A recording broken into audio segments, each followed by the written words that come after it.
Good morning, guys. Happy Friday. My name is Jim. I'm one of the co-founders of Demons Behind Me, Inspirational Clothing and Apparel. Coming at you every Friday morning, we are sharing a story that somebody has shared with us through our website at demonsbehindme.com under the Share Your Story Help Someone tab. A story of what Demons Behind Me means to them. A story of triumph over a hardship, a hang-up, just overcoming a difficult situation. And our hope is that sharing these stories will bring hope to somebody that is going through something similar. Times like these stories are extremely important. I know that everybody is having a challenging time with COVID-19, with the changes, the freedoms that have been taken away from us. But as To Right Love on her arm states, hope is not canceled. Demons Behind Me, we're going to continue to keep doing what we do. We're going to continue to share stories. We're going to continue to share hope and continue to build our community. Just want to remind you guys, if you are watching this video or listening to this story, I ask that you like the post, that you comment, that you share. We want to make sure that these stories make it to the people that need to hear them most, and we can only do that through our own engagement and participation. Every Friday morning, we're sharing a story. The stories that we share, that individual is going to receive a $25 gift card to our online store at demonsbehindme.com. Just a small token of our appreciation for being brave. Sharing your story is probably helpful to just share your story yourself. But I know that this story is going to change some other people's lives as well.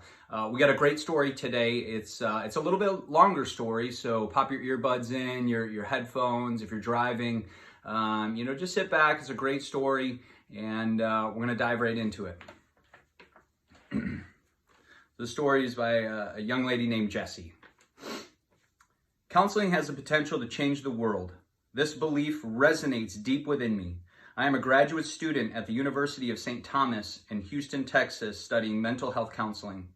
My long-term goal is to open a nonprofit organization called Grace to Fight, where I will provide counseling services, psychoeducation, and career development skills, along with educational opportunities to populations in need. This goal is derived from my own life experiences as I have rebuilt my entire life.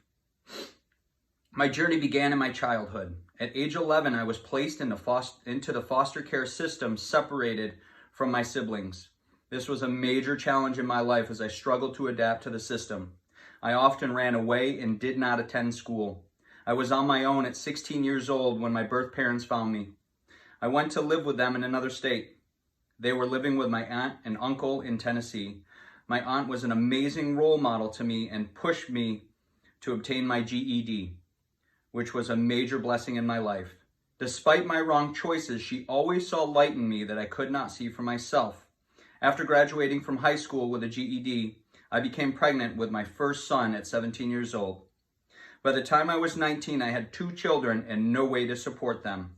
My son's father and I were married very young, and his alcoholism made him extremely abusive.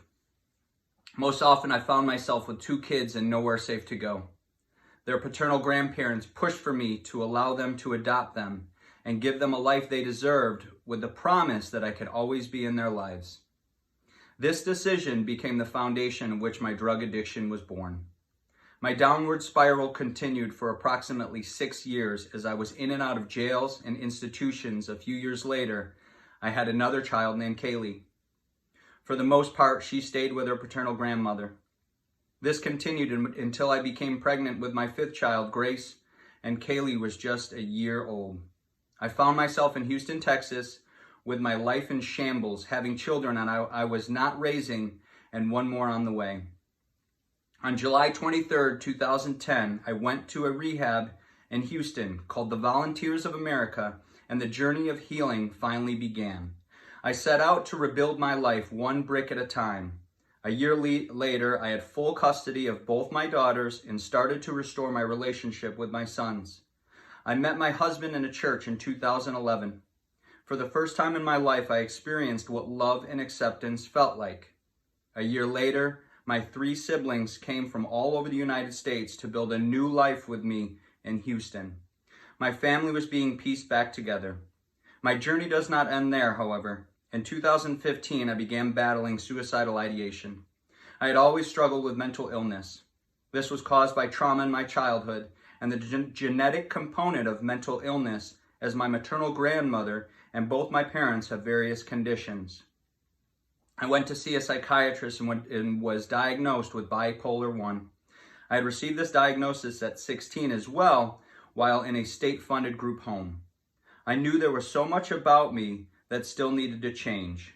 I wanted to be a better mother, wife, sister, and friend.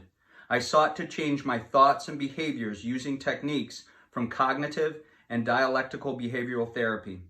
I began treatment in 2015 and still to this day see the same psychiatrist and remain on medication. As I grew that year, I wanted to help others do the same. At age 29, I registered for college at Post University, a university where I am from in Connecticut. I began to study psychology, and for the first time in my life, I truly felt I found my purpose. When I was younger, I struggled academically in school. I attribute this to not attending enough and not being on the right medications. The first year at Post was the hardest. I had to push myself while receiving a lot of extra help from my professors and the disability department. However, my second year at Post, I began to see my intelligence, my strengths in writing, and my ability to persevere through any challenges that stood in my way. Completing in my undergrad with a 3.4 GPA was a major accomplishment in my life. Before graduation, I started applying for graduate schools. I knew there was a possibility I would not get in. To be honest, I have a background that may hinder me, and I knew this. However, I applied to the University of St. Thomas and was one of the 40 accepted into their program. I just completed my first semester there with all A's in my classes. I have a 4.0 GPA. I intend on pursuing my doctorate in psychology, and I will be taking classes this summer to prepare me for it. I have overcome so much in my life: abuse and trauma in childhood, foster care, addictions, incarcerations, homelessness, and mental illness. I know I can help other people overcome their adversity as well. The theory of existentialism is founded on the idea that our past does not define our future, that we can make choices today that impact our lives tomorrow. Existential therapy will be my foundation. I will build my nonprofit helping one person at a time. I will share my story with others to help them find hope in something different for tomorrow.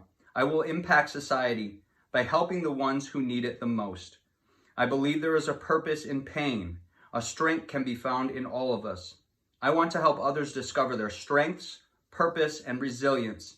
I currently run a blog at www.grace2fight.com, where I have posted my journey of living with bipolar disorder.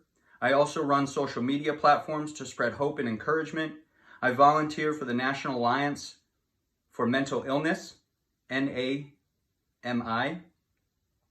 I also volunteer at group homes with at-risk foster youth.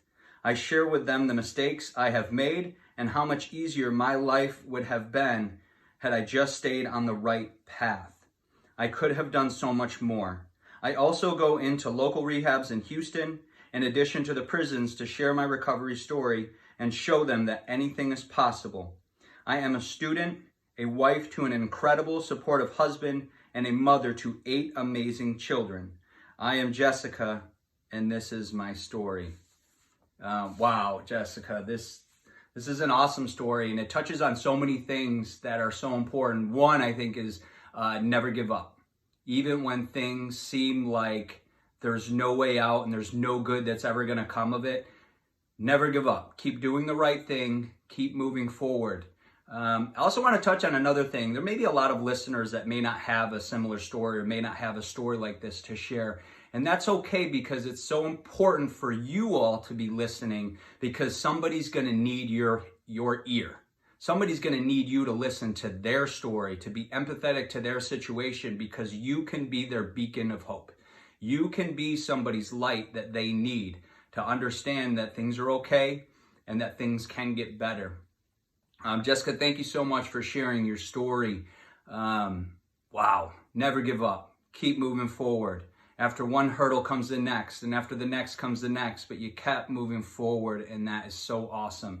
Your story is truly going to save somebody's life. It is truly going to change somebody's life. Again, guys, make sure that you are liking this post, sharing this post, commenting. We need to make sure that Jessica's story gets to somebody that needs to hear it. There's somebody out there that needs to hear that what they're going through, they're not alone. We're stopping the stigma. We're stopping the stigma about talking about being on medications because that's okay, about seeking therapy because that's okay, about needing help with school. All these things Jessica touched on. Let's stop the stigma. It's okay to go through these things. It's okay to seek that help. That's why we're here. That's why Demons Behind Me exists. We're going to continue to share hope. Guys, I know that this is a difficult time. This is a challenging time. More than ever, we need to be there for each other. Let's check in with others. Let's be kind to others. Make sure we're all okay. If you haven't, definitely visit our website, demonsbehindme.com. There's a lot of great resources for help there under the Resources for Help tab. Join our Demons Behind Me community. We have a private community set up through our Facebook page. It's all great support. It's all great like-minded people that are there to support. People can share something that they're going through. Especially times like these and times of quarantine, these social media outlets are going to become extremely important in helping others. Reach out to us if you need anything. Shoot us a direct message. Keep pushing through. These times will soon be behind us. Continue to stick together. Continue to keep doing what you're doing. As always, a big thank you to our servicemen and women, all of our first responders. You know, another way that we are showing our appreciation as well is we are offering 25% off of our entire online store as we all try to make it through this difficult time. At demonsbehindme.com, just use the discount code HOME25, no spaces, HOME25 when you check out, 25% off your entire order. Again, just a sign of appreciation to all those who continue to support our mission. Keep pushing through, guys. Enjoy your day, enjoy your weekend, and we'll see you next Friday.